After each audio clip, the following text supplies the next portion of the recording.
process is the control. Even though we've done some customization to Windows 98, the major component of the customization process is the control panel. The control panel could be referred to as a customization central. It has been beefed up even more than the Windows 95 control panel to give us greater customization abilities. Let's access the control panel. We select the Start button, choose Settings, then select Control Panel. The control panel now appears. The first icon we see is 32-bit ODBC. This icon installs and configures the Open Database Connectivity data sources and drivers. Next is the Add New Hardware applet. We've installed a modem in our computer for this demonstration. Installing any new hardware will require the same basic steps.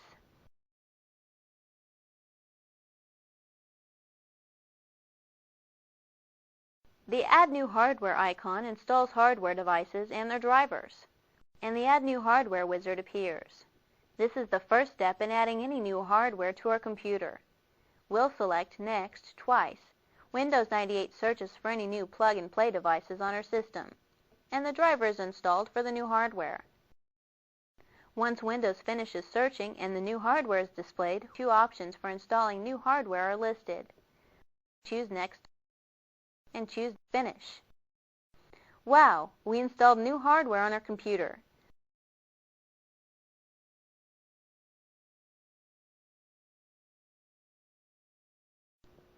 It's created for Windows 98.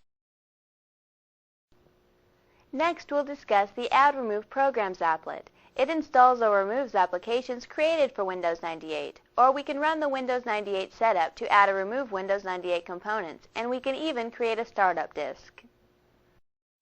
Let's click the Add Remove Programs icon, and the Add Remove Programs Properties dialog box appears, and we are on the Install Uninstall tab.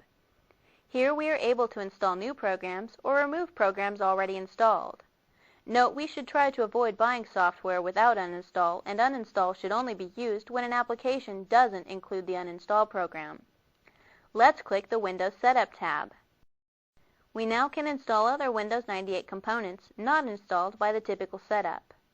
Notice some of the components don't have check marks, which means none of the components are installed.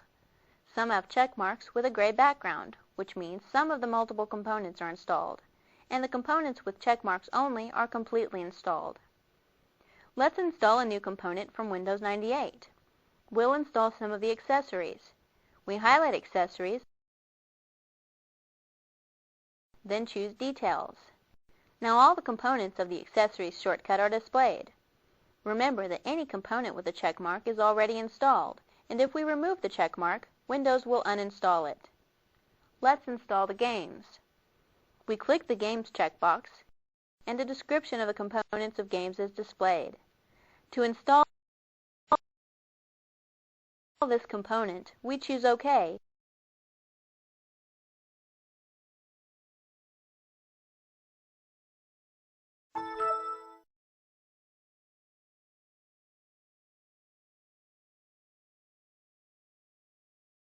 Then Apply.